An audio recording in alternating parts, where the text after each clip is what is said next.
თოვლით ხილამურები ცოტა ექსტრემი და უჩვეულოდ კარგი განწყობა. ამჯერად ეს იმიჯი ქართულმა მედიამ მოიგო.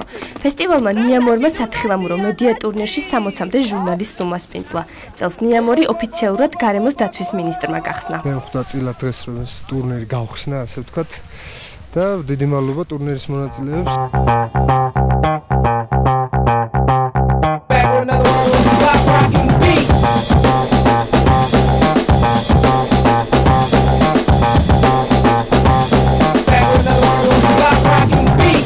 მიუხედავად იმისა, რომ ქართული მედიის წარმომადგენლები თხილამურებით სერიალში არაპროფესიონალები არიან, მათ ექსტრემალური სპორტისა და დაბრკოლებების მაინც არ შეეშინდათ. ტელე და რადიოს გუნდები ნიამორელებთან ერთად ცუდ ამიცაც გაუმკლავდნენ და ტრასიდან მაინც დაეშვნენ. სამწუხაროდ ამიტმა ხელი არ შეგვიწყო, მაგრამ იმეც ხო ყველანაირი სირთულის გადალახვა შეუძლია. ჟურნალისტებისთვის არის განტვირთვის საუკეთესო საშუალება და რაც უფრო ხშირად მოეწყობა ესეთი ტურნირები, ჩვენ უფრო მადლობლები ვიქნებით ორგანიზატორების. ჯანსაღ გარემოში შეჯიბრის შემდეგ ტრადიციული დაჯილდოება შედგა. ნიამორის გარდამავალთას რუსთავიორი უკვე მეორედ დაეპატრონა. ტელეკომპანია იმედი კი საპრიზო მესამე ადგილზე გავიდა. მაშთა შორის პირველი ადგილი და медаლი კი იმედს მამუკა გოგლიძემ მოუტანა. იმედს მოუტანეს პირველი ადგილი, უბრალოდ გული დამწყდა რომ ვეღარ გავთვალე რომ ჯგუფურში მოიგო რუსთავმა და მიაქვს ეს თასი ისევ რუსთავს. რუსთავიერს მიგვაქვს ისევ თასი, არავის არ უთმობთ. კარგი არის რომ 60 ჟურნალისტი ყველა ტელევიზიიდან, 2 რადიოდან უკვე და გაზეთიდანაც იყვნენ უკვე მიიღეს მონაწილეობა საკმაოდ ექსტრემალურ პირობებში. ის რეალეს, ის ამოვნეს კარგად გაატარეს, ერთმანეთს დაუახლოვდნენ და ეს მომავალშიც იმედია გაგრძელდება. ტურნირს არც ეგრეთ წოდებული ჩაინიკი გამორჩა. იმედის დამწყება მოთხილამურემ პრიზად ჩაინიკი და ბევრი აპლოდისმენტიც დაიმსახურა. აი ესეთი მშვენიერი ჩაინიკი მოვიგენ. და სხვათა ძალიან გამიხარდა, იმიტომ რომ ჩაი ძალიან მიყვარს. და დღევანდელ საღამოზე ნიამორის ყველა მონაწილე უკვე დაუპატრიჟა ჩაიზე. ნიამორის ტურნირში გამარჯვებულებს სპეციალური პრიზები გადაეცათ. პირველ ადგილზე გასულებს კი გუდაურის სნოუტური კიდევ უფრო ექსტრემალურ ბურან ტურს დაპირდა.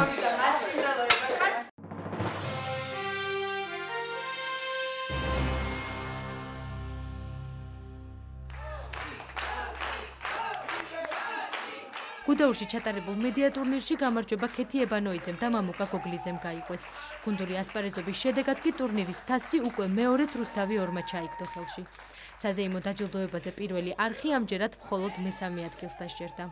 არ ვიცი, ესეთ შემართებით მოდიოდი, ყველა მეუნებოდა სასტუმროში, რომ შენო ვეღარ მოიგებო, მაგრამ რა ვიცი, ცადე და მოვიგე და ძალიან გამიხარდა. იმედი მქონდა, მაგრამ დარწმუნებული არ ვიყავ, იმიტომ რომ იყვნენ კონკურენტები, რომლებიც იყვნენ ასევე ძალიან ძლიერი კონკურენტები. ძალიან კარგი ტურნირი იყო, ძალიან ვისიამოვნებთ ყველამ და ძალიან კარგი იქნება თუ ყოველ წელს ჩატარდება და ყოველ წელს გაგვახარებს ჩვენ ჟურნალისტებს. გამარჯვებულებმა 500 მეტრიანი ტრასა 48 და 56 წამში დაფარეს და საუკეთესო შედეგი აჩვენეს. ასპარეზობის ზუსტ დროს ელექტროხელსაწყო აფიქსირებდა, ამიტომ ფინიშის ხაზის გადაკვეთისთანავე ყველა მონაწილეს მისკენ მიიჩქარებოდა. ორგანიზატორებმა არც ბოლო ადგილზე გასულებს დასწყვიტეს გული.